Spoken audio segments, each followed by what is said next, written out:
Typhoid ஜுரம் வந்துச்சு. Typhoid ஜுரத்தில் brain அட்டாக்காக பிரெயினில் உள்ள அணுக்கள் உற்பத்தி ஆகிற நரம்பு மண்டலம் வீக் ஆகிடுச்சு. அதுக்கு ஆப்ரேஷன் பண்ணி தான் குணப்படுத்தலாம். ஆனால் குணப்படுத்துறது கேரண்டி கிடையாது. எங்கேயா போய் செத்துலான்ற முடிவில் தான் வந்தேன். அப்போ பாண்டிச்சேரி ஜிக்மர் ஹாஸ்பிட்டலில் ட்ரீட்மெண்ட் எடுக்கிறாங்கன்னு சொன்னாங்க.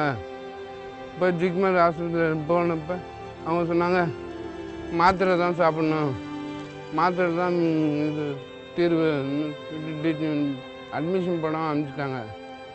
ஒரு நாளைக்கு 32 மாத்திரை சாப்பிட்டே ஆகணும். காலையில் தூங்கி எழுந்திரிச்ச உடனே மாத்திரை போட்டு தான் யூரினோ மோஷனோ வரும். ஒரு வாட்டி பஸ்ஸில் பஸ்ஸில் ஏற்ற மாட்டேன்ட்டாங்க. பிடிவாதமாக ஏறி உக்காந்து அந்த கண்டக்டர் கீழே இறங்கினா தான் வண்டி எடுப்பேன். ரொம்ப கஷ்டப்பட்டு ஏறி உக்காந்தேன். வண்டி எடுப்பேன், இறங்கினா தான் வண்டி எடுப்பேன்னு சொல்லி தட்டத்தில் மாதிரி கீழே விழுந்தப்போ என் பாக்கெட்டில் உள்ள பணம் எல்லாத்தையும் எடுத்துக்கிட்டு என்னை அப்பயும் உதவி பண்ண யாரும் வரல.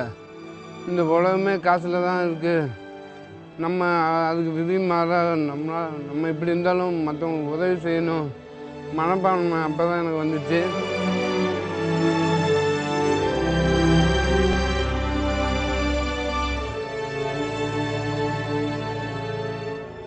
யாரும் முடியாமல் இருந்தாலும் எனக்கு அவனுக்கு ஏதாவது ஹெல்ப் பண்ணணும். என்னால் முடிஞ்ச ஹெல்ப் பண்ணிகிட்டு இருக்கேன், பண்ணுவேன், இன்னும் பண்ணிக்கிட்டே இருக்கேன்.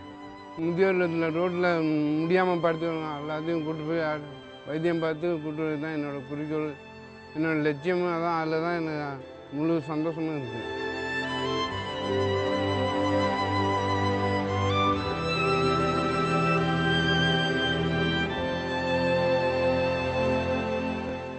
ஒரு காலில் ஒரு கை இழுத்துருச்சிங்க. பல்லு விளக்கிடுவார், மூஞ்சிக்கு சோப்பு போட்டு துணியால் தொடச்சி விடுவார். என் பையனுக்கு ஒரு கால் நடக்க முடியாமல் இழுத்துச்சு.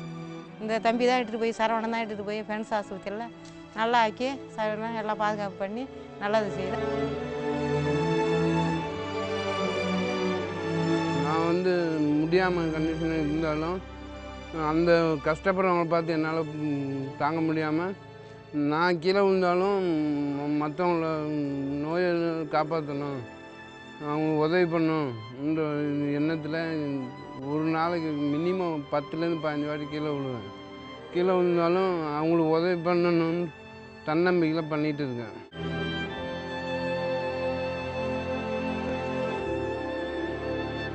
மனநோய், கண் தெரியாதவங்க, இவங்களோட யார் யார் முடியாமல் இருக்காங்களோ அவங்க பாதுகாக்கணும். அதான் என்னோடய குறிக்கோள், என்னோடய லட்சியம். நான் இறந்தாலும் என்னோடய உறுப்புகள் அழியக்கூடாதுன்னு பாண்டிச்சேரி மருத்துவமனைக்கு டொனேட் பண்ணியிருக்கேன்.